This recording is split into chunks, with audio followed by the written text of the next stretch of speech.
tardes a todos. El Colegio de Abogados les da nuevamente la bienvenida. Tenemos programados este mes de noviembre con el doctor Juan Pablo Badrán. El tema es derecho sucesorio.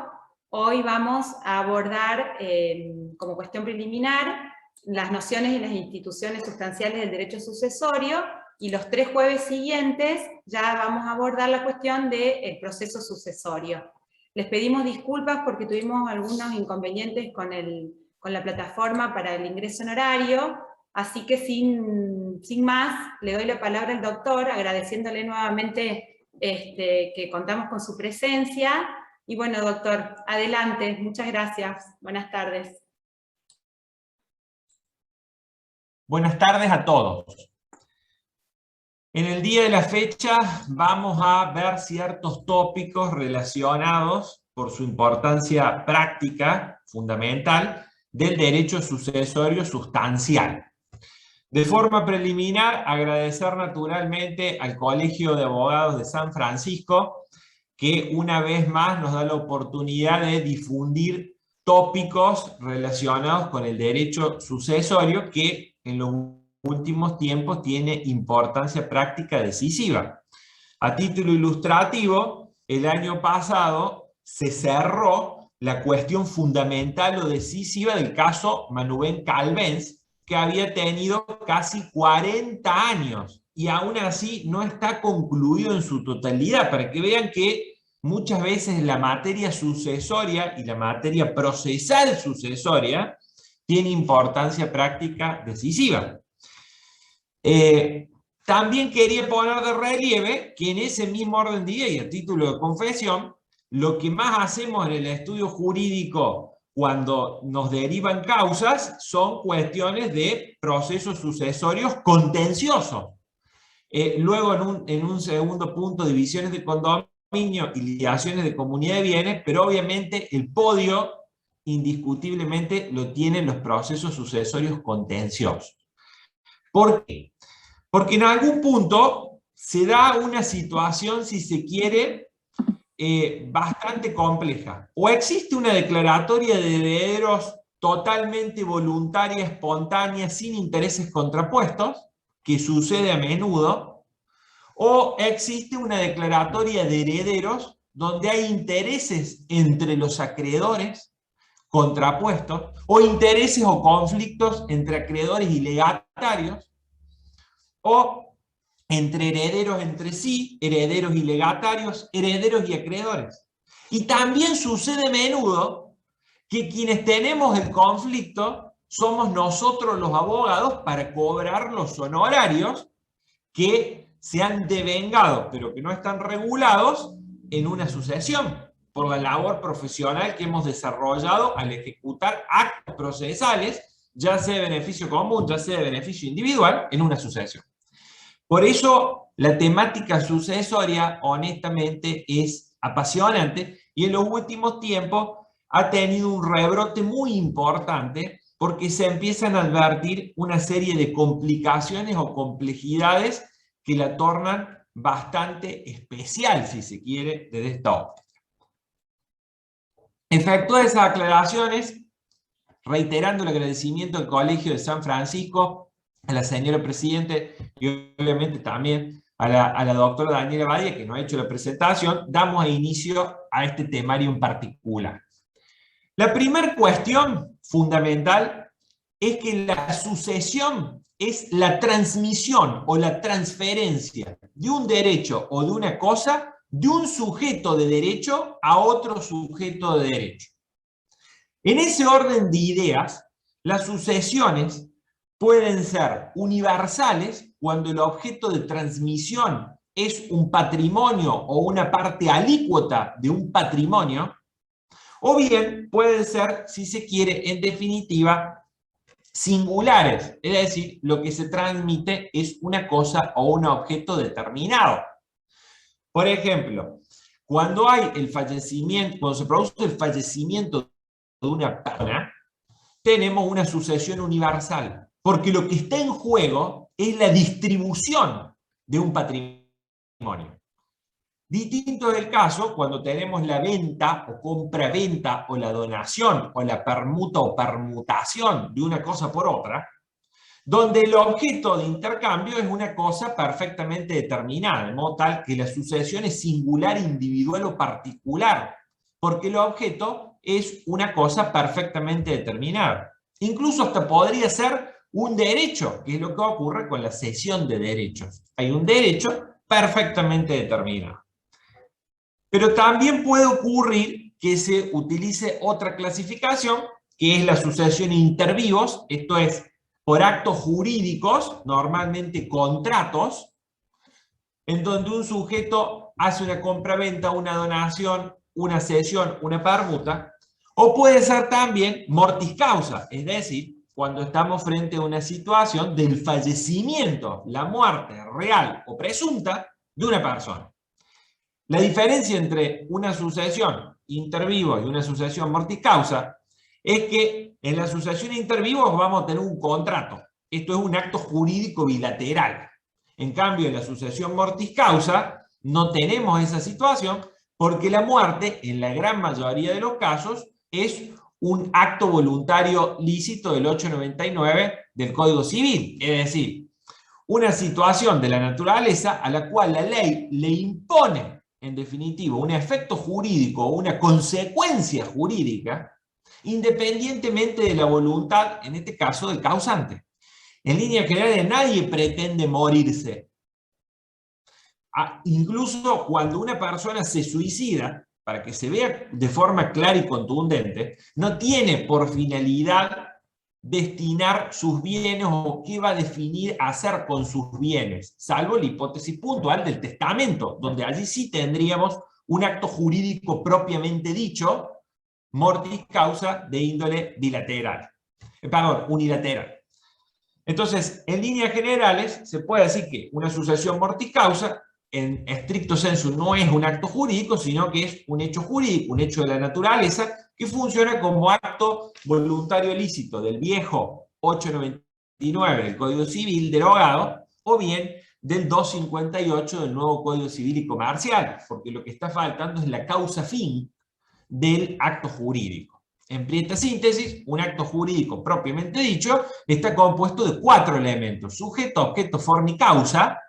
Y aquí precisamente en una sucesión mortis causa lo que estaría faltando en líneas generales sería el elemento causa-fin, porque no hay posibilidad en principio de distribuir los bienes, salvo la hipótesis especial del testamento. Efecto de esas aclaraciones, es fundamental tener en cuenta que hay que entender que hay distintos sucesores o herederos. Ellos pueden ser los sucesores mortis causa, que en ese caso están comprendidos en el artículo 400 del Código Civil y Comercial, y al respecto debemos poner de relieve que podemos tener herederos o legatarios.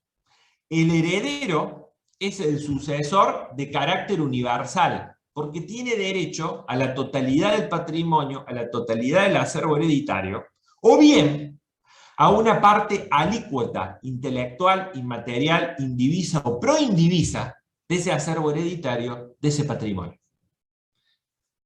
A título ilustrativo, si no quedara ningún otro heredero salvo uno, ese en definitiva tiene derecho a crecer y quedarse con todos los bienes de la sucesión.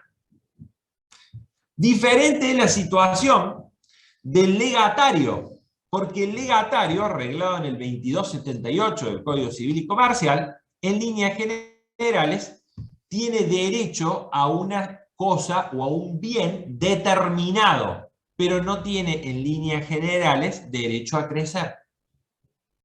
Por eso se dice que el heredero es un sucesor universal, mortis causa, y el legatario es un sucesor mortis causa particular, individual, o si se quiere, singular. Y luego tenemos una especie de tertus genus, que es el heredero de cuota.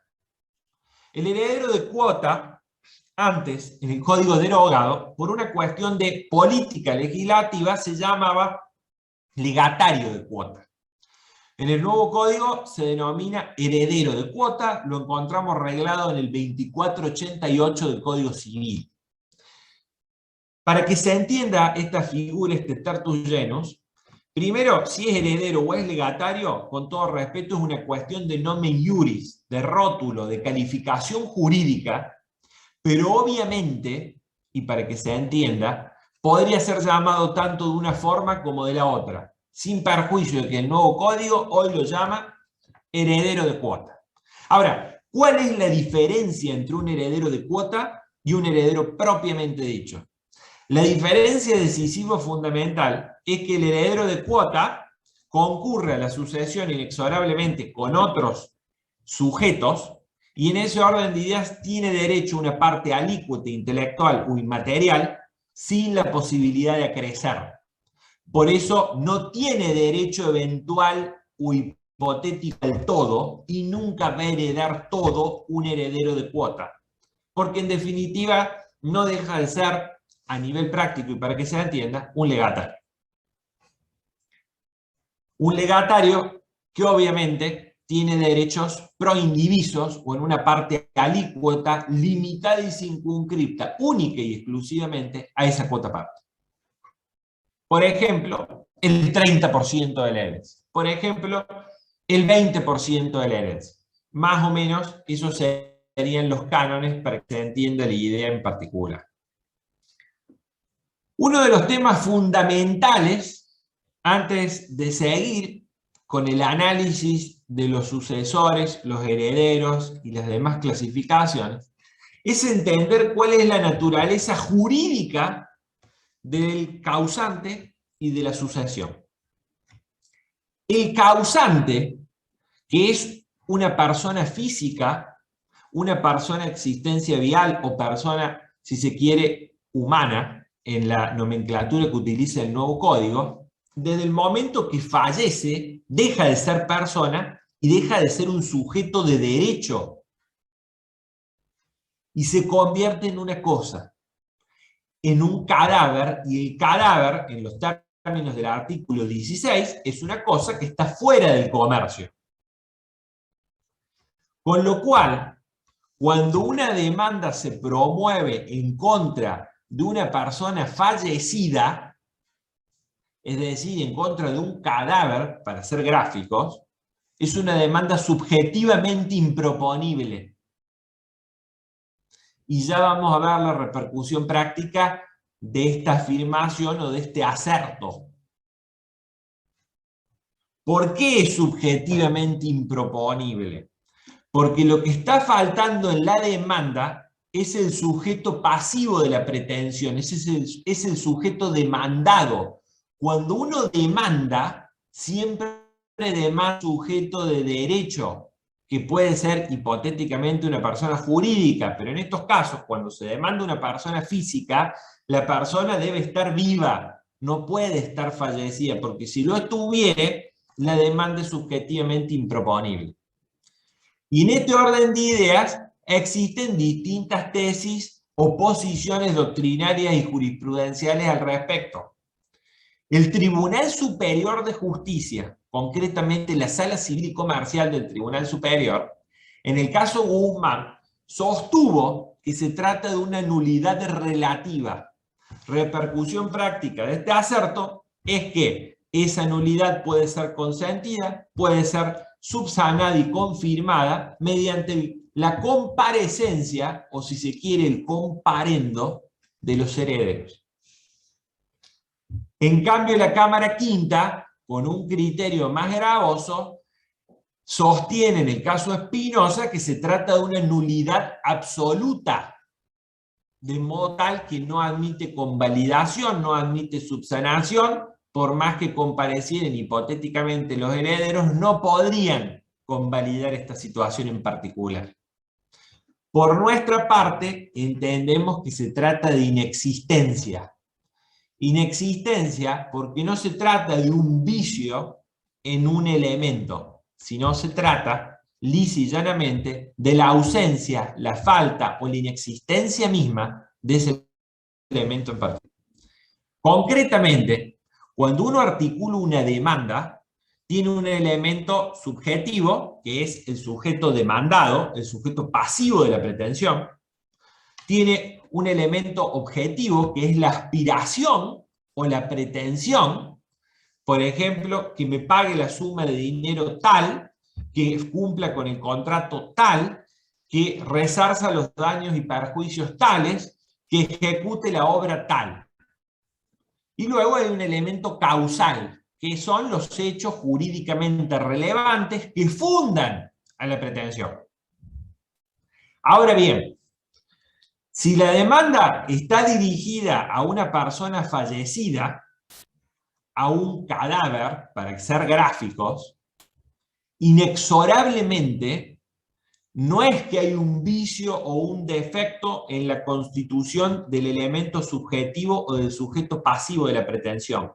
Porque no es que se trata de un problema de incapacidad, por ejemplo, que es un incapaz de hecho, es alguien que tiene una interdicción, por ejemplo, es alguien, por ejemplo, que es un recluso, es alguien que tiene vicios en la voluntad. No, no, no. No se trata de una situación de ese tipo. Se trata de que lisa y llanamente no tenemos sujeto pasivo de la pretensión. Porque no hay en el polo pasivo de la pretensión un sujeto de derecho. Lo que hay es una cosa, es un cadáver. Por eso la demanda es subjetivamente improponible. Y esa ausencia, esa falta, o si se quiere inexistencia, conduce conceptualmente a una inexistencia del acto procesal. La repercusión práctica es que no puede ser convalidada, no puede ser subsanado, puede ser planteado en cualquier grado y estado del proceso. Y puede ser declarada no solo a pedido de parte, sino también de oficio. El tribunal tiene el poder de ver, una vez que advierte esta situación, de declarar la inexistencia. A nivel práctico, opera funcionalmente igual que la nulidad absoluta. La diferencia es que mientras en la nulidad absoluta, conceptualmente, el elemento subjetivo existe, pero está viciado, es defectuoso, naturalmente en la inexistencia no tenemos el elemento. No existe, está ausente, falta en particular ese elemento en concreto. Entonces, a modo de conclusión, cuando está fallecida la persona, cuando se demanda para hacer gráficos a un cadáver, stricto sensu, hay inexistencia. No hay posibilidad de subsanación, no hay posibilidad de confirmación, y puede ser denunciada y declarada en cualquier grado y estado del proceso, tanto a pedido de parte, como, naturalmente, si se quiere, de oficio por el tribunal. Esto indica que no hay preclusión y no se aplica el 78 del CPC, que estipula un plazo de 5 días hábiles judiciales fatales más cargo para articular el incidente de nulidad si fuera la parte la que denunciara o acusara concretamente esta situación en particular. En cuanto a la naturaleza jurídica de la sucesión, cabe destacar que la sucesión tampoco es un sujeto de derecho, es un objeto de derecho, es un patrimonio, es un acervo hereditario. Y como tal, es una cosa que está dentro del comercio, o mejor dicho, es una universalidad jurídica compuestas de cosas y derechos que en definitiva están dentro del comercio, al menos en su gran mayoría. Esa es la diferencia entre el cadáver, que es una cosa individual fuera del comercio, y el acervo, o si se quiere, la sucesión. La repercusión práctica de todas estas afirmaciones y razonamientos es que ni el causante, ni el cadáver, ni la sucesión, ni el acervo hereditario, ni el patrimonio hereditario pueden ser demandados. Carecen de personería jurídica para ser demandados en juicio, porque no importan un sujeto de derecho, sino que importan, en definitiva, ni más ni menos, cosas. En un caso, cosa dentro del comercio, en el otro caso, una universalidad jurídica de cosas fuera del comercio, dentro del comercio, en función de que sea causante, en función de que sea, en definitiva, sucesión o acervo hereditario. Efectuadas esas precisiones, y adelantando que ya vamos a analizar con más detenimiento en el cuarto y último módulo total, o en su caso el tercer y último módulo de proceso sucesorio, pasamos al próximo tópico. El próximo tópico es la clasificación de los herederos o sucesores universales. Tenemos sucesores universales que pueden ser testamentarios o legítimos. Y encontramos esta clasificación en el 2424 del nuevo Código Civil y Comercial. El sucesor universal es testamentario cuando ha sido la voluntad del causante mediante un testamento, lo cual lo convierte en un testador, de dejar sus bienes a una persona a la cual instituye o establece como heredero para que tenga derecho a todo, o en última instancia a una cuota parte indivisa del todo con derecho a crecer. En definitiva, es la voluntad del testador, del causante, convertir en definitiva por su sola voluntad, ad nutum, a una persona en su heredero. El legítimo es aquel que, prescindiendo de la voluntad del causante, es la ley la que establece cuáles son los herederos de una persona en abstracto. En ese orden de ideas, más allá de que vamos a seguir subclasificando, pero podemos decir que son sucesores legítimos los descendientes, los ascendientes, el cónyuge supérstite, los colaterales hasta el cuarto grado. Es la ley la que los instituye o los establece o impone como herederos. Los herederos legítimos, pueden ser legitimarios o forzosos, que los encontramos regulados en el 2444 del Código Civil y Comercial, o pueden ser no legitimarios o no forzosos. Son legitimarios o forzosos cuando la ley impone en principio o como regla de oro que inexorablemente sean herederos y no puedan, si se quiere, quitárseles la herencia o la posibilidad de heredar. Para ello establece una legítima, que es una porción de la sucesión o de la herencia, que vamos a ver más adelante, que no puede ser privada del heredero. El heredero tiene derecho a heredar y esa porción es intangible, no puede ser tocada, transgredida o violada por el testador o por el causante. El causante la debe respetar, al menos como principio o como regla de oro. Los herederos legitimarios o forzosos son los descendientes, los ascendientes y el cónyuge supérstite. Los colaterales son herederos no legitimarios, no forzosos. Por eso, por un testamento, un hermano, un tío, un primo, un sobrino, incluidos por la mera voluntad, porque no tienen derecho a la legítima, porque no son legitimarios, porque no son forzosos. Efectuadas esas aclaraciones y precisiones entre los distintos herederos, y haciendo un breve raconto, podemos decir que el sucesor universal o heredero se diferencia de un legatario, que es un sucesor particular o singular.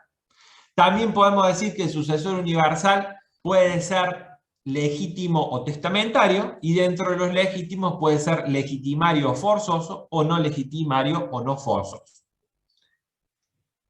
El derecho sucesorio tiene su aplicación práctica cuando se produce la apertura de la sucesión.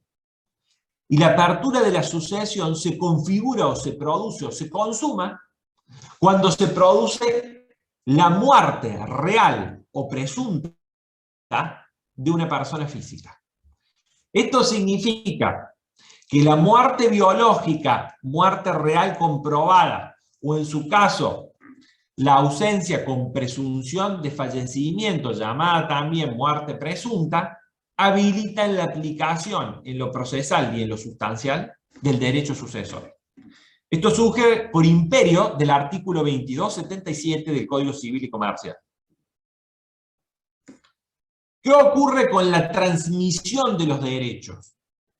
El artículo 2280 establece el principio general de que el heredero continúa con la personalidad del causante. Y esto es una ficción jurídica que merece una serie de precisiones y apreciaciones o consideraciones especiales para no desvirtuar stricto sensu el verdadero régimen legal. ¿Por qué decimos esto?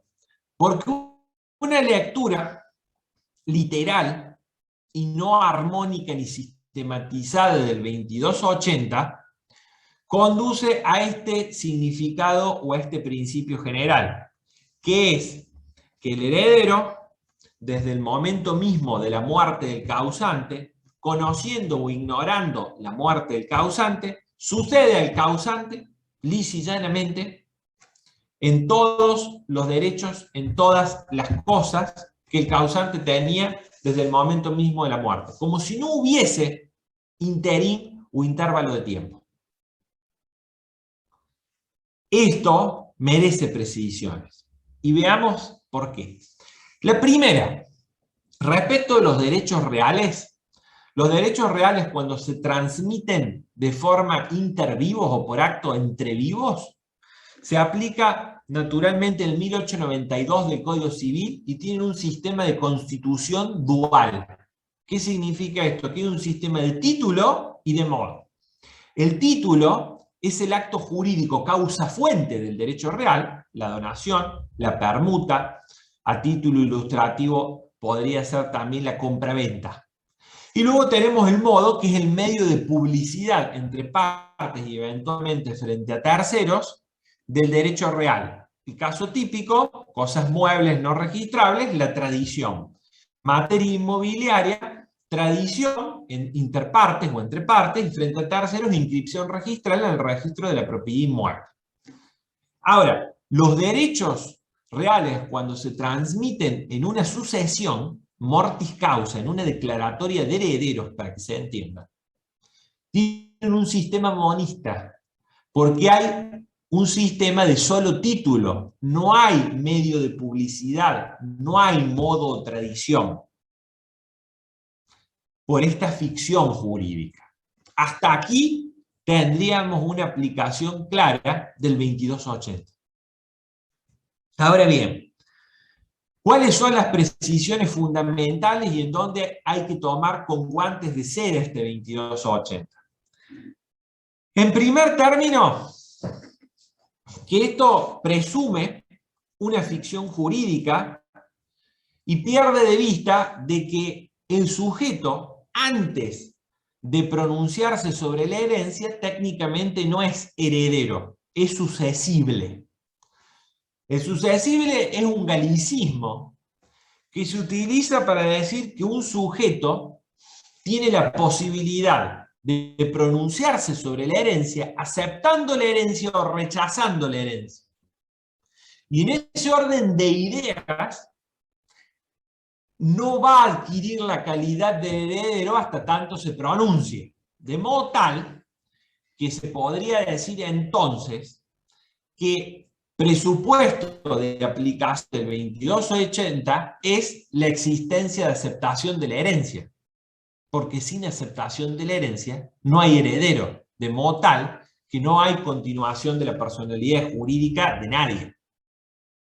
Se podría decir que la aceptación de la herencia tiene efecto retroactivo, pero lo cierto es que no deja de ser una ficción jurídica, porque hasta tanto no acepte, no se va a producir naturalmente la conversión o transformación de suscesible en sucesor o heredero. Y en segundo término, algo que es fundamental, más allá de que ya lo vamos a ver con detenimiento en el tópico que sigue, es que este dispositivo, stricto sensu, se aplica respecto de los herederos forzosos o legitimarios, pero no respecto de los herederos no legitimarios, no forzosos. ¿Por qué? Porque mientras los herederos legitimarios o forzosos tienen posesión hereditaria ipso iure o de pleno derecho desde el momento mismo que fallece y han aceptado la herencia, no ocurre lo mismo con los herederos no legitimarios o forzosos que requieren de la investidura judicial, requieren de la autodeclaratoria de herederos, requieren de la auto de protocolización de testamento para ejercer los derechos emergentes de la sucesión. Por eso, este 2280 estimamos que estrictamente no es apropiado, no es lo suficientemente claro para establecer el verdadero de la transmisión de los derechos en juego. Incluso, y para que se advierta esta situación, más allá de que lo abordamos a continuación, respecto de los bienes registrables, léase inmuebles, léase automotores, léase aeronaves, por ejemplo, hasta que no se haya tramitado declaratoria de herederos y no existe la autodeclaratoria de herederos, por más que sea heredero legitimario o forzoso, no va a poder ejercer ni hacer valer ninguno de los derechos a los efectos registrales sobre este tipo de bienes. Por eso, en definitiva, debemos decir que el 2280 es un sistema de solo título, porque no existe modo como medio de publicidad para la transferencia de los derechos reales. Que el 2280 se aplica sí y solo si existe aceptación de la herencia, porque sin aceptación de la herencia, naturalmente, no tenemos heredero, sino que tenemos un sucesible. Y en tercer término, se aplica única y exclusivamente respecto de herederos forzosos o legitimarios, no respecto de herederos, si se quiere, colaterales, no legitimarios, no forzosos. Efectuada esa aclaración, pasamos a la posesión de herencia, que está íntimamente vinculado o ligado al tema que veníamos tratando. La posesión de herencia, de forma preliminar, nada tiene que ver, ninguna pertinencia ni relación tiene con la posesión de los derechos reales, con la posesión, relación de poder o relación real, o con el artículo 1909 del Código Civil.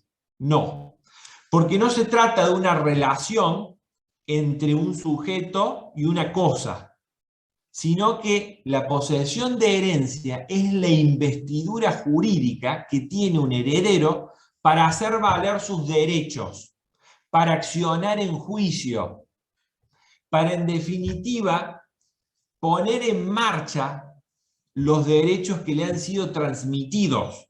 Porque si yo digo en sentido lato que una persona tiene ciertos derechos, pero luego esa persona no los puede ejercer a los derechos, en realidad estoy utilizando una afirmación vacía de contenido práctico, porque los derechos deben existir para ser ejercidos.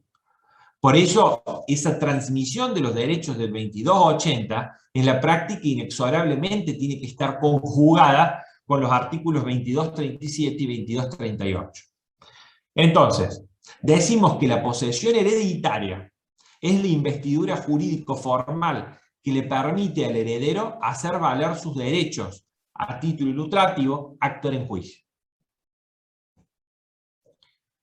En ese orden de ideas podemos tener posesión hereditaria ipso iure o de pleno derecho, que es aquella que con el momento mismo de la muerte del causante y la aceptación por parte del sucesible, lo cual lo convierte en heredero, va a tener acceso a la posibilidad de ejercer todos los derechos hereditarios, al menos como regla general. ¿Por qué decimos esto? porque la excepción siguen siendo los bienes registrables. Para poder transmitir un bien registrable, inmueble, automotor, aeronave, etc., hasta que eso no impacte en el registro de propiedad inmueble o registro general de la provincia, registro de propiedad automotor, ANAC, etc., no se van a poder transferir esos derechos reales sobre esos bienes en particular. Va a ser necesaria aún así la declaratoria de herederos, el autodeclaratoria de herederos, para que acredite la investidura.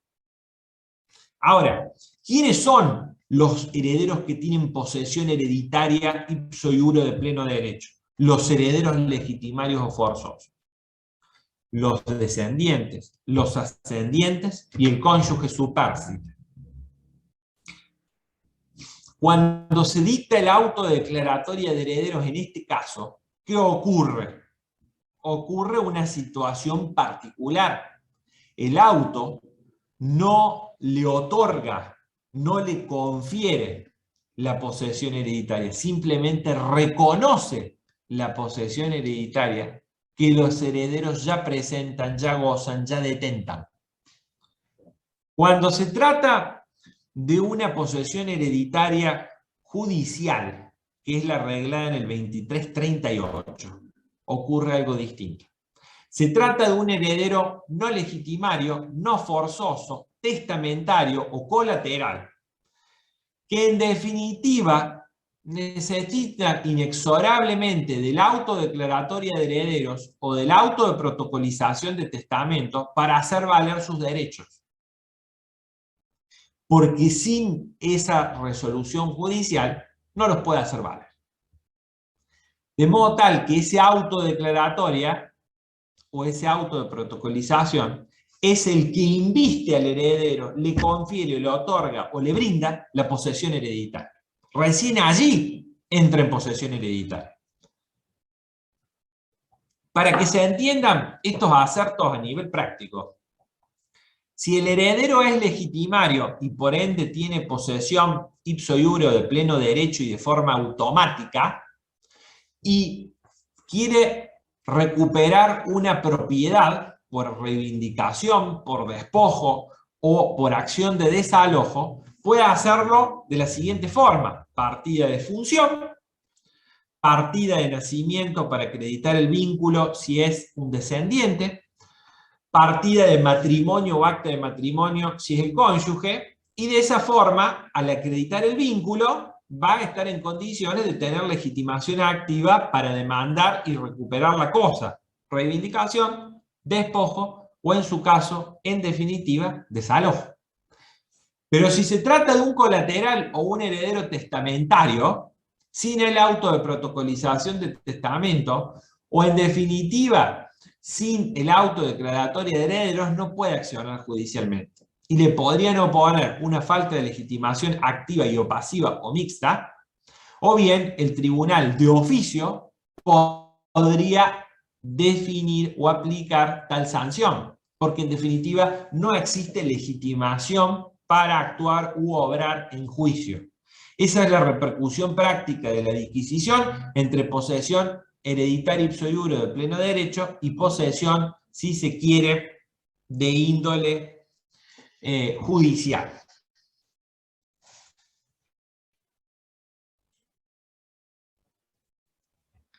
Efectuadas esas aclaraciones, pasamos ahora a otro concepto fundamental, que es la comunidad hereditaria. Encontramos la comunidad hereditaria en el artículo 2323 del Código Civil y Comercial. La comunidad hereditaria supone que al fallecimiento del causante, éste ha dejado dos o más herederos y que existe un acervo hereditario indiviso. Entonces, la situación de indivisión del acervo hereditario, que importa una pluralidad, esto es, dos o más herederos, hace que en definitiva tengamos una comunidad hereditaria. Ahora, esta comunidad hereditaria, aclaramos, no es sujeto de derecho, es un objeto de derecho que está dentro del comercio y que es una universalidad jurídica. A su vez, debemos diferenciarla del condominio. en el condominio normalmente nace del concurso de las voluntades de los condóminos o cotitulares. Dos o más personas, la misma cosa. Aquí normalmente va a surgir de un hecho de la naturaleza, el fallecimiento de una persona, o de la voluntad del testador cuando hay un testamento. Pero no es la voluntad de los herederos la que los convierte en herederos. En segundo término, en el condominio el objeto son cosas, muebles o inmuebles, pero cosas. En la comunidad hereditaria, el objeto es una universalidad jurídica que está integrada por cosas, muebles o inmuebles, pero también puede estar integrada por bienes o por derechos, con lo cual hay una diferencia muy importante con el condominio.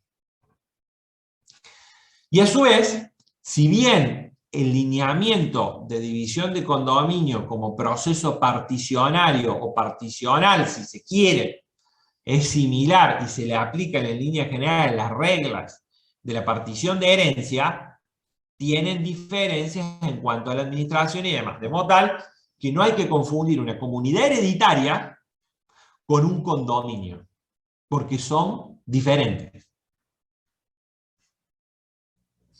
Efectuadas esas aclaraciones, pasamos ahora a la legítima y la porción disponible. Encontramos la reglamentación en el 2545 del Código Civil y Comercial.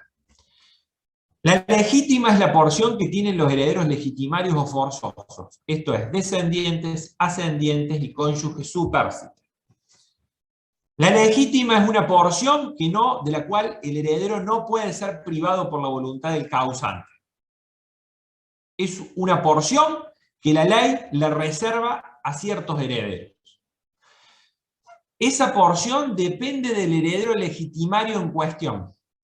Cuando se trata de descendientes, por ejemplo los hijos, la legítima es de 2/3. En porcentuales, el 66,67% aproximadamente. Cuando se trata de ascendientes, se trata de un medio, el 50% o la mitad de la herencia. Cuando se trata del cónyuge supérstite, un medio, la mitad de la herencia o el 50% de la herencia. Como contracara, la porción disponible de un descendiente del causante respecto del descendiente es 1/3, esto es un 33,34%. Si se trata del cónyuge supérstite o un ascendiente, la porción disponible es un medio, la mitad o el 50%. Entonces, el causante, si quiere testar o quiere efectuar donaciones en vida, no puede comprometer la cuota parte superior a las señaladas en porciones disponibles, dependiendo del heredero legitimario en cuestión. Y si concurren distintos órdenes sucesorios, por ejemplo, descendientes y cónyuge supérstite, ascendientes y cónyuge supérstite, se aplica la porción mayor. Esto es, si están los descendientes, se sigue aplicando 2/3 partes, 66,67%. Si se trata de cónyuge, como es la misma, el 50%. Esto importa una gran modificación en la política legislativa respecto del Código derogado, la Ley 340, porque en el Código Civil derogado, los descendientes tenían una cuota parte de 4/5, o sea, el 80%, con lo cual la porción disponible era 1/5, o sea, el 20%. Cuando se trataba de los ascendientes, 2/3, le hace 66,67%, y porción disponible de 1/3, le hace 33,34%. Y cuando se trataba del cónyuge supérstite, el 50%, la mitad, y en definitiva contracara la otra mitad, el otro 50%, en definitiva era la porción disponible. ¿Por qué existe este cambio de paradigma? Porque a nivel mundial, de derecho comparado, también, si se quiere, otorga un mayor poder de disposición al causante para que no exista, si se quiere, infracción o violación a la propiedad privada. Y en definitiva es una aplicación de la tendencia del derecho comparado, posibilitar un mayor poder de disponibilidad o de disposición del propio patrimonio. Efectuadas todas estas aclaraciones, debemos entender entonces que los sucesorios son en el siguiente nivel de jerarquía o prelación: descendientes, ascendientes, cónyuges supérstite y colaterales hasta el cuarto grado, incluido o inclusive. Ahora bien, ¿qué debemos tener presente? Que en principio, como regla de oro, el orden sucesorio que tiene mayor jerarquía desplaza o excluye a los otros órdenes.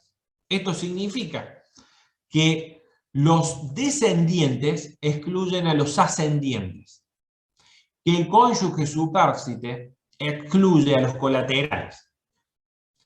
Ahora bien, el cónyuge supérstite es un orden sucesorio anómalo o sui generis.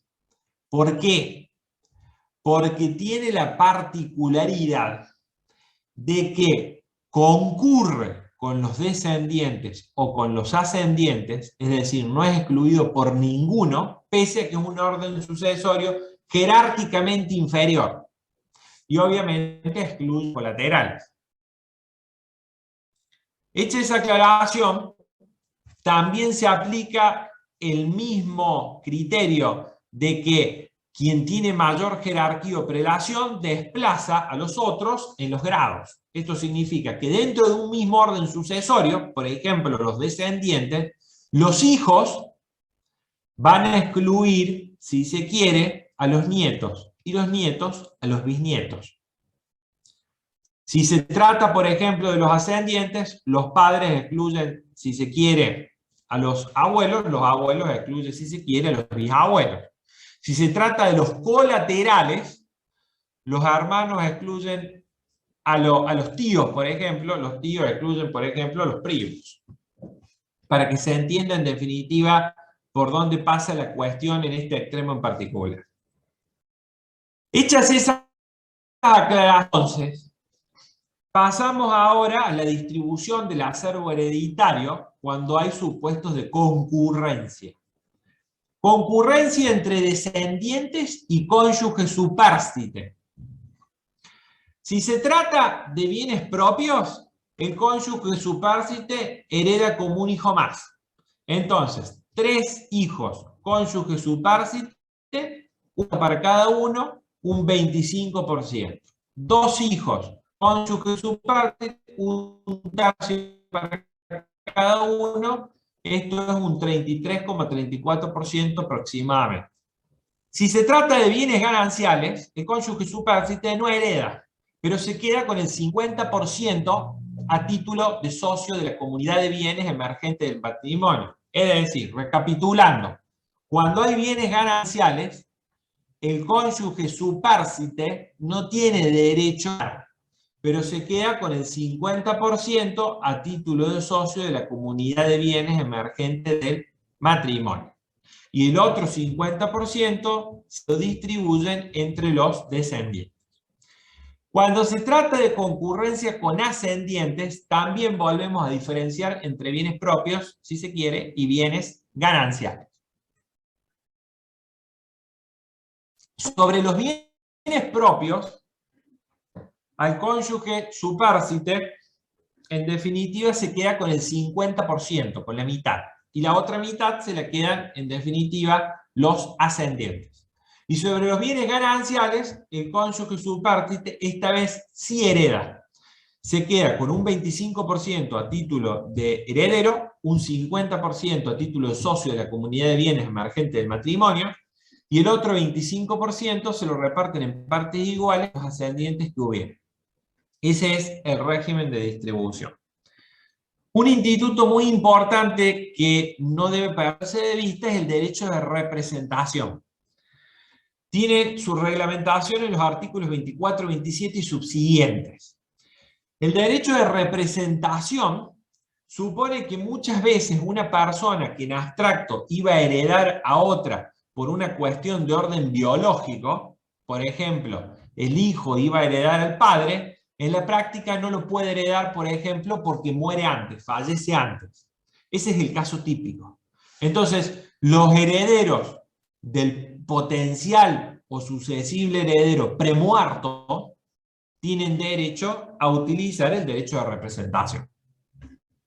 El derecho de representación no solo opera en supuestos de premoriencia, sino que también puede prosperar en supuestos de indignidad, cuando es declarado indigno un heredero o sucesible stricto sensu, o en los casos de renuncia.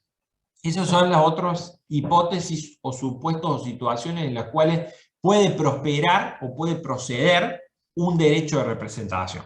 Ahora, el derecho de representación se da única y exclusivamente en los descendientes y los colaterales. ¿Esto qué significa? Que los ascendientes no tienen derecho de representación, lo cual es lógico porque esa herencia o esa transmisión sería efímera en comparación a las probabilidades de sobrevida o vida de un descendiente o un colateral, y tampoco cuando se trata de cónyuge supérfluo.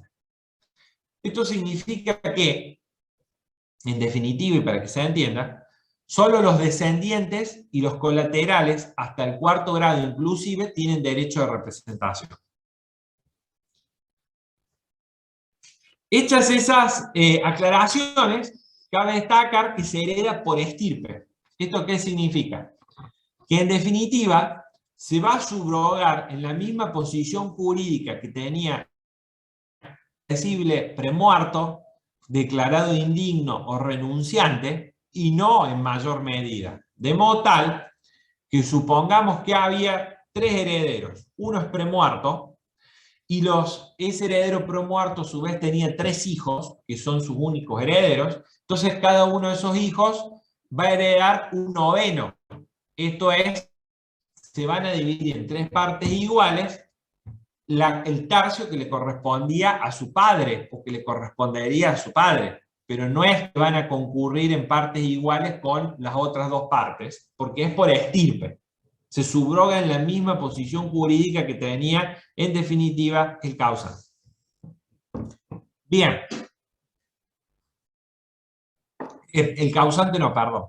El heredero prefallecido, premuerto, declarado indigno, renunciante, etc.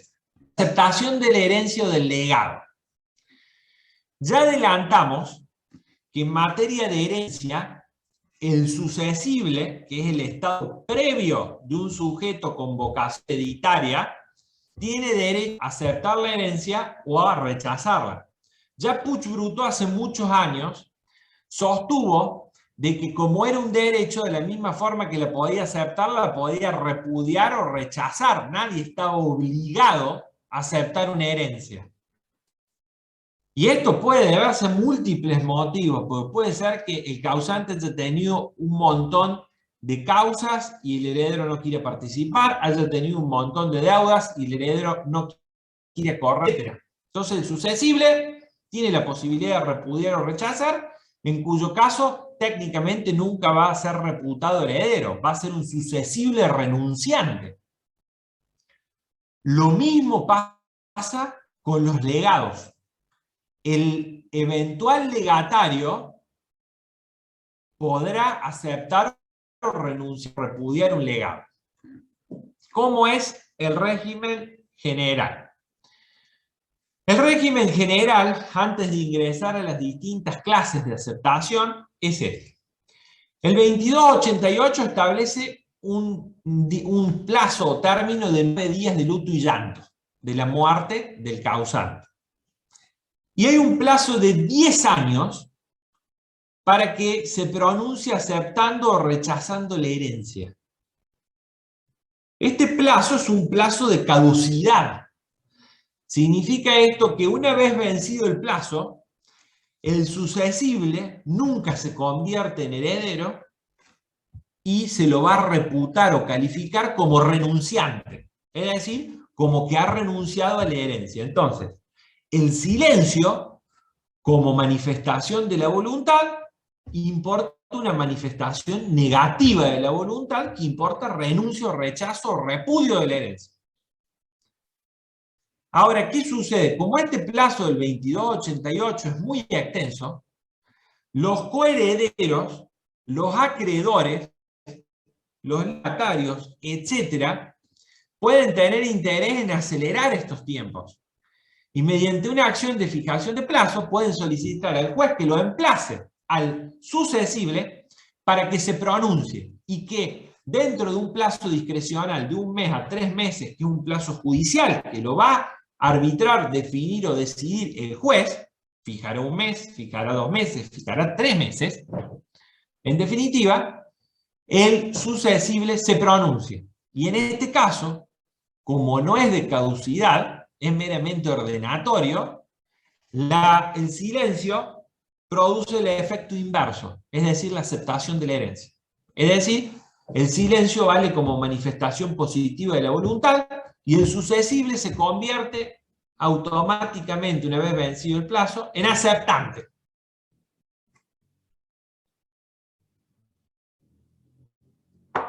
En el nuevo código solo se ha consagrado este mecanismo de acción para que se fije el pronunciamiento sobre aceptación o renuncia y se convierta de susceptible a heredero o en última instancia renunciante, como acción judicial o como acción de plazo judicial. Ya vamos a ver cuando analicemos el módulo en proceso sucesorio que también con ciertas precisiones se podría hacer de forma extrajudicial. Efectuadas esas aclaraciones, debemos tener en cuenta una cuestión, si se quiere, fundamental. La aceptación puede ser expresa cuando hay una manifestación positiva de la voluntad, donde el susceptible manifiesta que acepta la herencia. Puede ser, si se quiere, tácita, implícito, virtual, que es cuando realiza una manifestación de la voluntad que es inequívoca, que importa aceptación, sin decir acepto la herencia. Casos paradigmáticos son: inicio de la declaratoria de herederos, participación de la declaratoria de herederos, ejercicio de acciones hereditarias o sucesorias, ocupación de un inmueble por un plazo superior a 1 año contado a partir del fallecimiento del causante,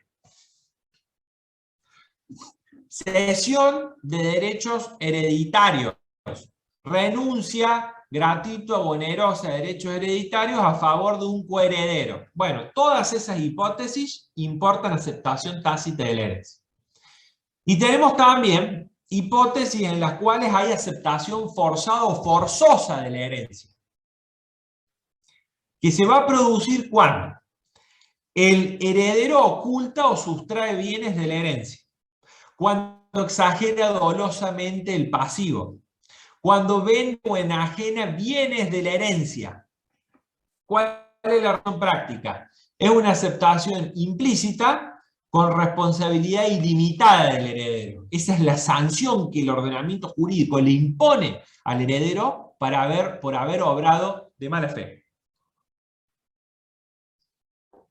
Vamos a encontrar entonces en el 2293 la aceptación expresa de la herencia, en el 2294 la aceptación tácita de la herencia y en el 2295 la aceptación forzada o forzosa. ¿Qué ocurre muchas veces en las sucesiones? Que el susceptible renuncia a la herencia para que sus acreedores no le puedan cobrar. Entonces, la clave de juego para solucionar este interrogante la habilita el 2292, que es la posibilidad de que el acreedor se subrogue en la medida de su crédito para aceptar la herencia en representación del susceptible renunciante y en la medida de su crédito. Es decir, se subroga en la posición jurídica que tendría el susceptible si hubiese aceptado la herencia. ¿Cuál es la herencia vacante? Esto es, el instituto en el cual no hay herederos, no hay susceptibles que hayan aceptado la herencia. Se aplica el 2441, tiene poca repercusión práctica, es lo que justifica la intervención del Ministerio Público Fiscal. Más allá de la enorme equivocación del Ministerio Público Fiscal en las sucesiones o declaratorias, que hace una serie de apreciaciones y que ya las vamos a analizar en el módulo que sigue la próxima encuentro, la próxima oportunidad. Pero lo que justifica la intervención del Ministerio Público Fiscal en un proceso sucesorio es la herencia vacua o la herencia vacante, es decir, que no haya herederos, porque en ese caso los bienes se los queda el Estado.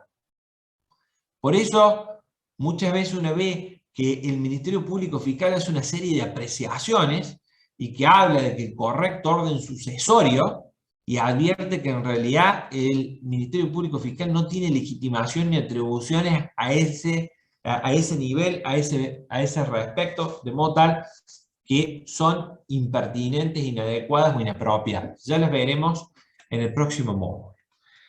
La cesión de herencia. Así como la renuncia a la herencia se tiene que hacer en principio por escritura pública, o en última instancia por acta judicial que sea inalterable con formato electrónico, para garantizar que no pueda ser adulterada, la cesión de la herencia por el 1618 inciso B y 2302 se hace siempre por escritura pública, es decir, ya no es más como el régimen jurídico anterior que se podía hacer por acta judicial, sí o sí se hace por escritura pública. Uno de los temas debatibles es si esta formalidad de la escritura pública es ad solemnitatem de solemnidad absoluta, y por lo tanto su incumplimiento acarrea una nulidad absoluta inconfirmable, o si por el contrario en el nuevo código puede ser subsanada.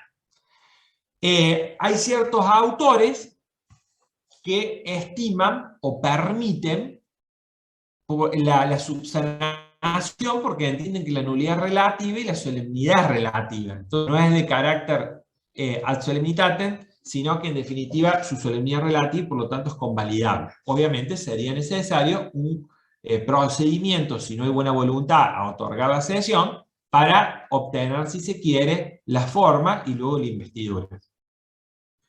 Pero hay otros autores como Leiva Fernández, por ejemplo, que estiman que en definitiva sigue siendo ad solemnitatem de carácter absoluto.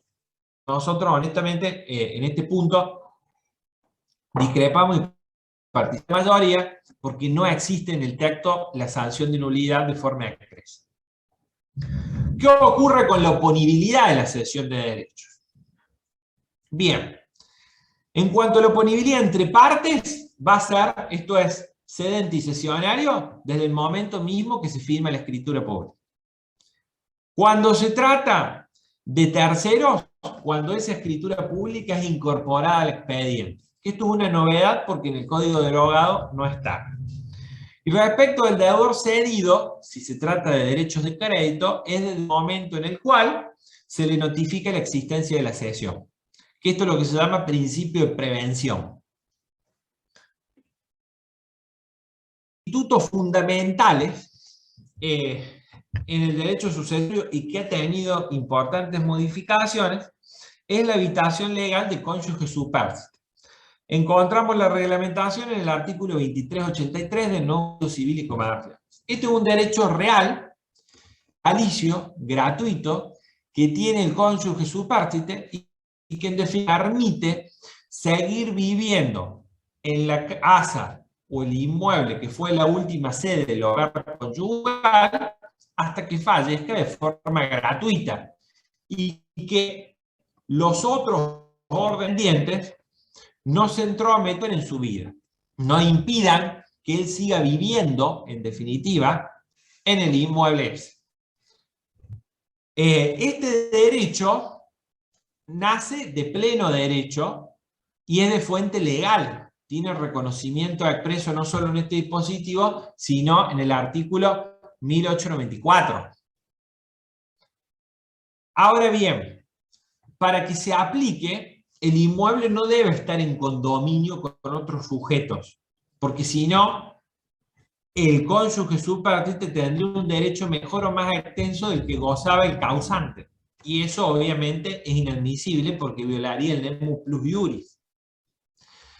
La otra cuestión, que fue un tema en su momento muy debatido por Borde y Musto, es que este derecho, para el nuevo régimen legal de forma clara y contundente, es inoponible a los acreedores del causante. Y eso es lógico. ¿Por qué? Porque si los acreedores del causante, en vida del causante, podrían agredir el inmueble, no se ve un obstáculo porque una vez fallecido el cónyuge tenga un derecho más extenso del que gozaba, si en definitiva no cambió la situación fáctica, de modo tal que los acreedores del causante pueden agredir la habitación legal o el inmueble stricto sensu porque esa habitación legal les es inoponible. Le decimos esto porque esto hoy en día tiene consagración legislativa expresa y porque zanjó de forma clara y contundente una vieja discusión entre Borda y Musto. Borda sostenía que era inoponible y Musto sostenía que era oponible. ¿Por qué era oponible a juicio de Musto? Porque no había ninguna norma que estableciera la inoponibilidad.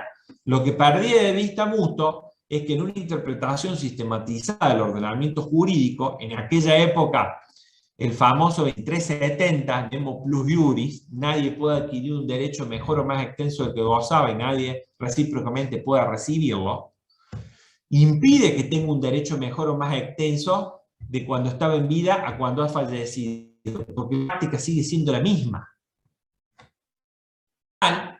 Que lo que se debe entender entonces es que en definitiva funciona de pleno derecho en un sentido muy lato de forma automática, porque va a requerir prueba, y ese sería básicamente la manera. Tenemos también la habitación legal del conviviente, que encontramos su reglamentación en el 527 del Código Civil. Es una novedad, porque en el Código derogado no estaba. Para que se entienda, conviviente es lo que antes nosotros llamábamos concubino. Es un derecho real, gratuito, con un plazo máximo de 2 años.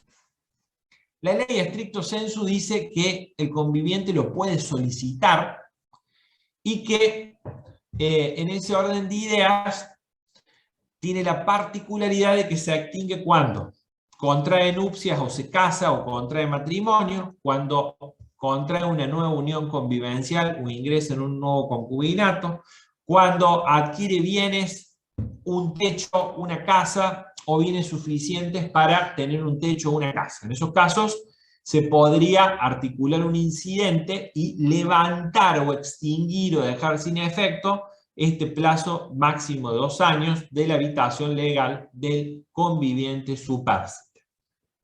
Mariani de Vidal sostiene este no es un derecho real que opere ipso iure, que no es automático como lo es el cónyuge superstite arreglado en el 2383.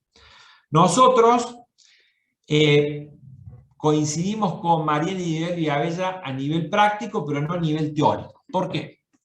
Porque el problema fundamental en algún punto es la mala técnica legislativa y luego la confusión en la que incurren los autores. En 2 palabras, el 2383 utiliza expresamente los vocablos ipso iure, es decir, de pleno derecho o automático. En cambio, el 527 no. Entonces, ¿qué sostiene Mariani de Vidal? Que como a su vez el 527 utiliza el vocablo puede, en definitiva, requiere un pedido de parte expreso para que nazca el derecho real. Y eso en realidad no es así. Desde el plano teórico dogmático, es un derecho real igual que el del 2383, en el sentido de que ambos nacen ipso iure de pleno derecho, porque lo que se quiere hacer alusión cuando se utiliza esa terminología, esos vocablos, es que son derechos que nacen de fuente legal o de imposición legal, ambos del 1894 del Código Civil y Comercial. En ese orden de ideas, hay un inciso que específicamente hace alusión a la habitación legal del conviviente superstite, amén del 527. Ahora, ¿qué es lo que sucede?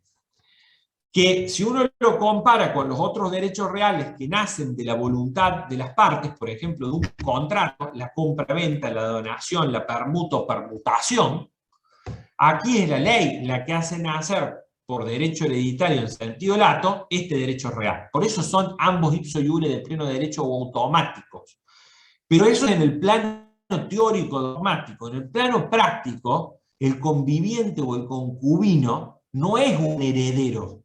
Entonces, como no es un heredero, el juez ignora, desconoce, no sabe, o si se me permite decirlo sin eufemismo, no tiene la bola de cristal para saber que había un conviviente, que de hecho ni siquiera puede participar en principio en el juicio, porque no tiene vocación hereditaria. De modo tal que tiene que comparecer, hacer valer sus derechos y a su vez acreditar que había un inmueble y que en ese inmueble cohabitaba con, en definitiva, el sujeto que era su conviviente. Por eso a nivel práctico coincidimos con Mariana y Vidal, pero eso no significa que no sea ipso iure, que no sea automático, que carezca de fuente legal. No, la fuente legal, porque precisamente la ley es la que da nacimiento, configuración o constitución de este derecho real. Si no es la ley, es la voluntad de las partes. Y no puede haber voluntad de las partes cuando una persona ha fallecido. No hay concurso, no hay contrato. De hecho, no hay contrato mortis causa. Siempre el contrato es un acto entre vivos o intervivos, para que se entienda. Y reiteramos, se extingue, para que quede claro, por estas causales. Una unión convivencial, cuando contrae matrimonio, nuevas nupcias, se casa, etc. O en definitiva, cuando adquiere una casa, una vivienda, o bienes suficientes para adquirir una casa, una vivienda, etc. La administración extrajudicial de la herencia. En esta oportunidad vamos a analizar única y exclusivamente la administración extrajudicial, no la judicial, porque eso va a ser motivo de análisis en el tercer módulo y último módulo de proceso sucesorio. En cuanto a la administración extrajudicial de la herencia, tenemos el 23-24 y el 23-28, que probablemente son las normas más importantes. ¿Qué sucede con la administración extrajudicial? Básicamente, el plano esquemático que debemos tener en cuenta es que la administración extrajudicial, de forma clara y contundente, puede dar lugar a tres situaciones. Primera situación, que todos los herederos estén de acuerdo, le otorguen un mandato o poder con facultades específicas perfectamente individualizadas al heredero o mandatario, con lo cual tenemos un mandato expreso. Puede suceder algo similar donde no hay mandato expreso, no hay contrato escrito, no existe nada de eso. Entonces, en ese caso, en un sentido muy lato, vamos a tener un mandato tácito. Pero todos están de acuerdo en que, en definitiva, el sujeto en particular está investido para actuar como administrador. Y la tercera es la gestión de negocios ajenos sin mandatos, que es lo que se llama también, si se quiere, presentación aparente. Uno de los herederos actúa en apariencia frente a los terceros como si estuviese autorizado, como si fuese un administrador o un representante en sentido lato, pero sin autorización, de modo tal que los otros coherederos lo ignoran. En ese orden de ideas, cabe destacar que para poder entender la distinción entre un mandato tácito y una gestión de negocios ajenos sin mandato, o una representación, si se quiere, tolerada y una aparente, es que en la tolerada existe venia o autorización, en la aparente no existe. De modo tal que para no ratificar los actos realizados por el pseudo representante, pseudo administrador, lo primero que deben hacer, si se quiere, los herederos es oponerse. Y uno de los temas fundamentales que muchas veces sucede, que uno de los herederos en la práctica ocupa un bien, usa y goza sin autorización de los otros, entonces los otros coherederos, para poder reclamar un resarcimiento futuro, deben efectuar una oposición por una intimación fehaciente, carta, documento o acta notarial, y en ese orden de ideas, una vez que la hayan hecho, a partir de ese momento van a poder reclamar la cuota parte proporcional de un canon locativo por ese uso y goce exclusivo que hace en definitiva el heredero en particular. Pero todo lo que ha transcurrido sin la oposición fehaciente en los términos 23-28 queda consentido y no se puede reclamar. Si el bien fuese alquilado a un tercero, los frutos, por ejemplo, frutos civiles, con las rentas, los alquileres, los cánones locativos, van a enriquecer o a crecer a la sucesión o al acervo hereditario o a la comunidad hereditaria, para que se entienda. Para ir concluyendo, uno de los temas fundamentales es el legítimo abono. El legítimo abono lo encontramos reglado en el artículo 2356 subsiguientes del Código Civil y Comercial. Supone que el causante ha dejado acreedores. Entonces los acreedores del causante, según la literalidad de los dispositivos, deben comparecer ante el juez de la sucesión, denunciar su crédito, acreditarlo de forma sumaria, se le corre vista a los herederos para que se pronuncien reconociendo el crédito o no. Y ante la negativa o silencio, porque si no hay reconocimiento expreso no hay declaración de legítimo abono y tampoco hay pago, recién quedaría habilitada la vía judicial de cobro. ¿Qué sucede con esto? Primero, que el legítimo abono tiene cierta laxitud a nivel jurisprudencial, no es solo obligaciones dinerarias, sino que puede ser emergente de un boleto de compra-venta, una escrituración, obligaciones de hacer, etc. Punto 1. Punto 2. Que se ha suscitado la discusión si es obligatorio o no y cuál es la sanción del incumplimiento de esto. Porque si bien utiliza el vocablo debe, el texto no establece sanción. Autores como Llobet, Faraoni, Germano, entre otros, probablemente casi la mayoría de la doctrina, un 60%, sostienen que es obligatorio. Otros autores, como Belusio y Mafia, estiman que es un tema delicado y no se pronuncian al respecto. Y otros autores como Medina, Ferrer y nosotros estimamos que indiscutiblemente, si bien tiene apariencia de obligatorio, el incumplimiento no acarrea ninguna consecuencia jurídica valiosa y la demanda en contra de los herederos en su calidad de tales es perfectamente válida y eficaz. Honestamente, quien mejor ha analizado la temática, desde mi opinión, es Ferrer.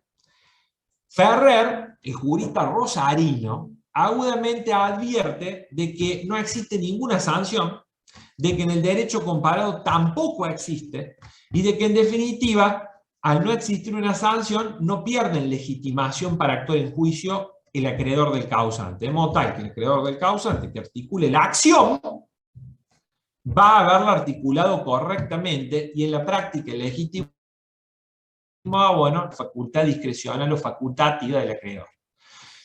Para que se entienda, y yo creo que tal vez esta sea la clave de juego, es que en el derecho romano, en la integración de las normas jurídicas de las leyes, teníamos leyes imperfectas, perfectas y pluscuamperfectas. Y en plena síntesis, las pluscuamperfectas eran aquellas que no solo establecían el presupuesto de hecho, sino que establecían la sanción. Si no existe sanción y sigue estando legitimado el acreedor, no vemos un obstáculo práctico para que pierda el juicio, por ejemplo, y lo que podría hacer en el peor de los casos el juez, y tampoco lo puede hacer a nuestro modo de ver, es suspender el trámite de la ejecución hasta tanto se resuelve el legítimo abono. Y no lo puede hacer porque no hay ninguna norma que tampoco ordene la suspensión de trámite. De modo tal que estando legitimado y no habiendo perdido legitimación, podría obviar el legítimo abono y de esa forma obtener el cobro por la vía ejecutiva o la vía compulsoria. También, para ir concluyendo, dos temas fundamentales: cargas de la sucesión y deudas del causante. Se encuentra la reglamentación en el 2384 del nuevo código. Las deudas del causante son aquellas deudas contraídas por el causante en vida, obviamente antes de su fallecimiento, mientras que las cargas de la sucesión son aquellas obligaciones que nacen con posterioridad a la muerte del causante con motivo del proceso sucesorio. Por ejemplo, honorarios de abogados intervinientes por actos de beneficio común, honorarios del perito inventariador, tasador y partidor, gastos de edictos, gastos de tasa de justicia, gastos de caja de abogados, gastos de transferencias registrales, etc. Son todos casos típicos de carga de sucesión. Las cargas de la sucesión o cargas comunes de la masa hereditaria, etc., se cobran primero porque tienen un privilegio, que es gastos de justicia en sentido lato, o reserva de justicia en sentido lato, que las deudas del causante. ¿Qué pasa con la responsabilidad de los herederos por las deudas del causante?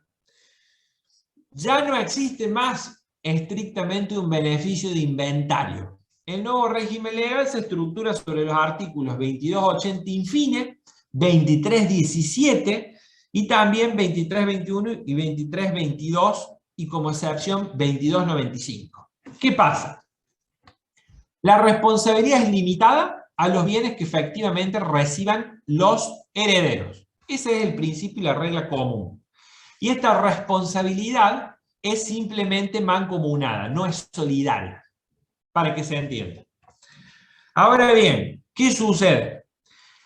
Si hipotéticamente oculta bienes el heredero, los sustrae, si hipotéticamente exagera dolosamente el pasivo, si hipotéticamente no hace el inventario dentro de los 3 meses de limitación judicial, su responsabilidad pasa a ser ilimitada, para tenerlo en cuenta. Y en el caso de que robe o sustraiga un bien, pasa algo, si se quiere, bastante complejo, bastante complicado, porque amén de la responsabilidad ilimitada, va a perder derechos sobre el bien o la cosa sustraída o robada. Es decir, no va a heredar sobre ese bien en particular, porque esto normalmente es ignorado por los distintos operadores jurídicos, para tenerlo en cuenta. Y antes de concluir, el último tema, que son los supuestos de indivisión, porque la comunidad hereditaria puede darse distintas formas de indivisión. División ordenada o impuesta por el causante, mediante un testamento, por un plazo máximo de 10 años, salvo que haya incapaces, hasta que cese la incapacidad. También puede darse un pacto de indivisión, que es un contrato o convenio que todos los herederos hacen para evitar la partición. Y también puede ser opuesta por el cónyuge supérstite o por un heredero cuando hay una unidad económica. Por ejemplo, un campo que funciona como establecimiento agrícola, establecimiento ganadero o agroganadero, o también podría ser establecimiento industrial, establecimiento comercial, minero, etc.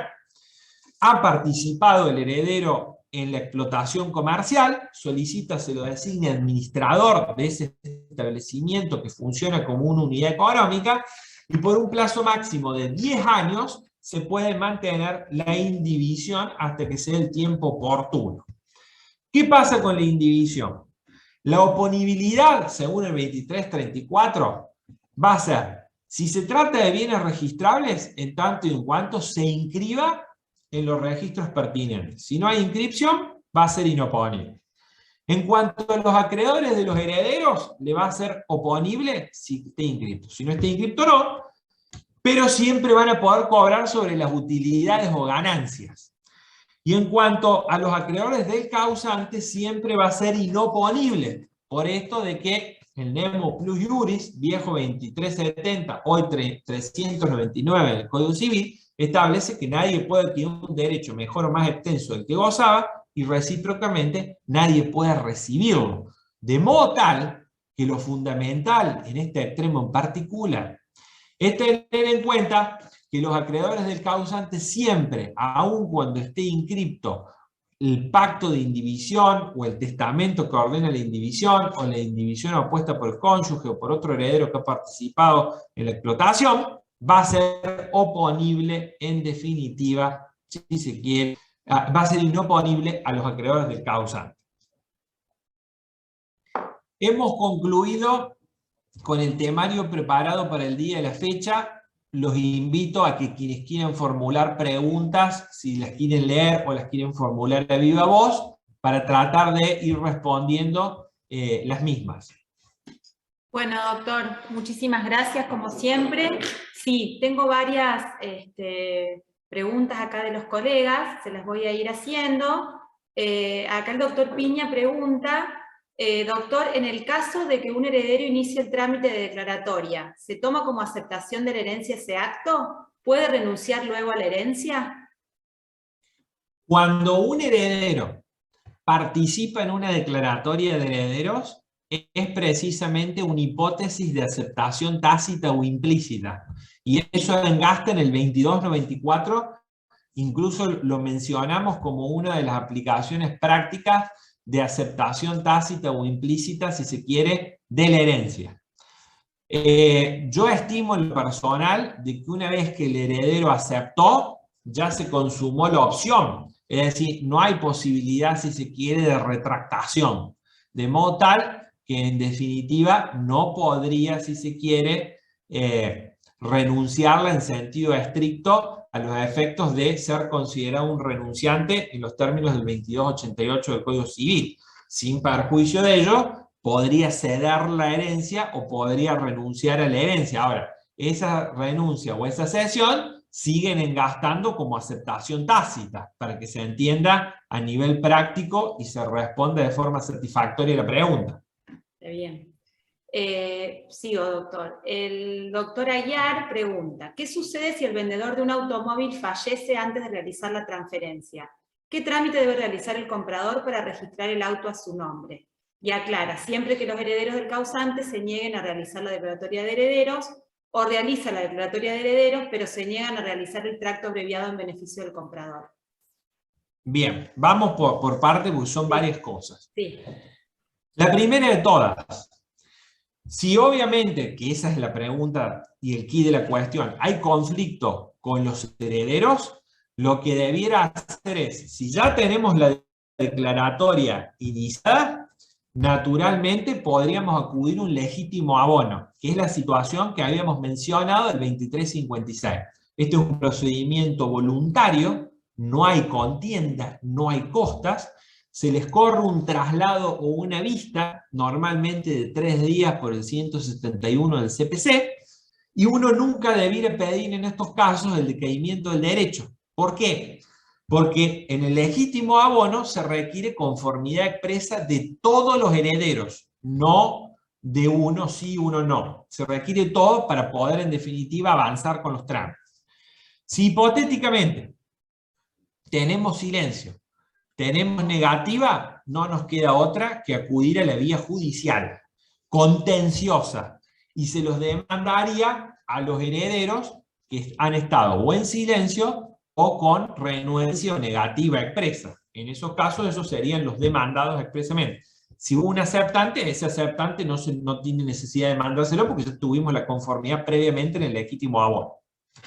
Estrictamente, con todo respeto, más allá de que funcionalmente opere como un tracto abreviado, no hay tracto abreviado en materia de automotores. ¿Por qué?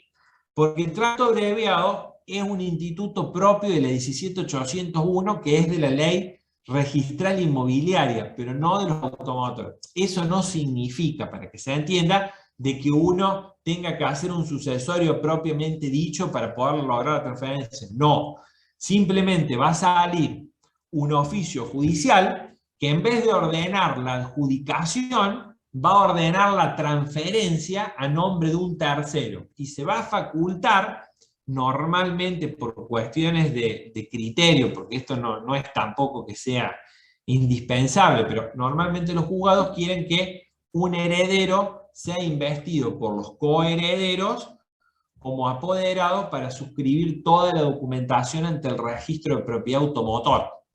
De modo tal que se lo faculta al heredero, pero podría ser a mi juicio un tercero, y hay juzgados que yo muchas veces lo he hecho así, sale así el oficio y se hace toda la transferencia. Es más, nos ha pasado en alguno que otro caso, con juzgados que tienen un criterio práctico, realista y flexible, ubicado a la realidad, que han permitido que el mismo tercero, que es el adquirente del automotor, firme y suscriba el formulario en los dos caracteres, es decir, como autorizado por los herederos por un lado y como adquirente por el otro. Y en esos términos se podría solucionar la situación en la que usted se alusió.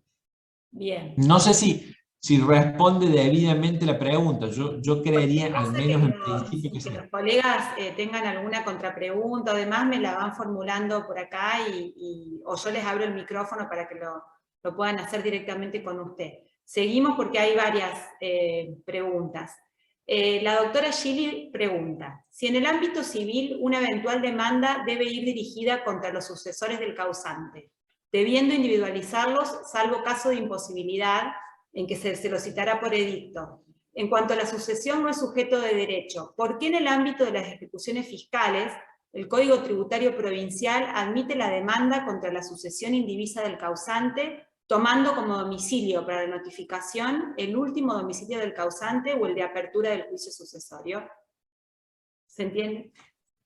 Sí, se entiende a la perfección y lo que manifiesta la doctora es una realidad. O sea, se ve que normalmente los procuradores fiscales, que desconocen prácticamente todas las normas existentes en materia sucesoria, terminan demandando a cualquier cosa en sentido literal. O sea, al cadáver, a la sucesión indivisa, a la comunidad hereditaria, a cualquiera.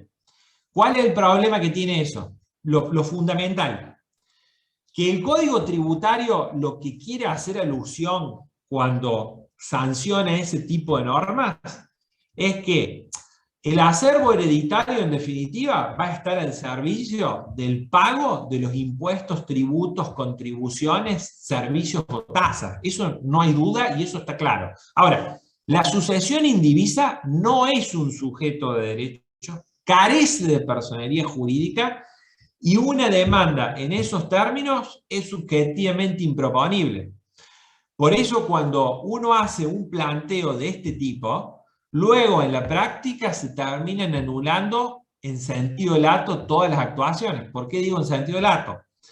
Porque si bien hay distintos criterios, tal cual como yo lo adelanté y lo manifesté en su momento, un sector entiende que la nulidad es relativa, otro que es absoluta y nosotros que es existente. Y bueno, en esos casos en particular hemos logrado la anulación por declaración de ineficacia de todos los actos.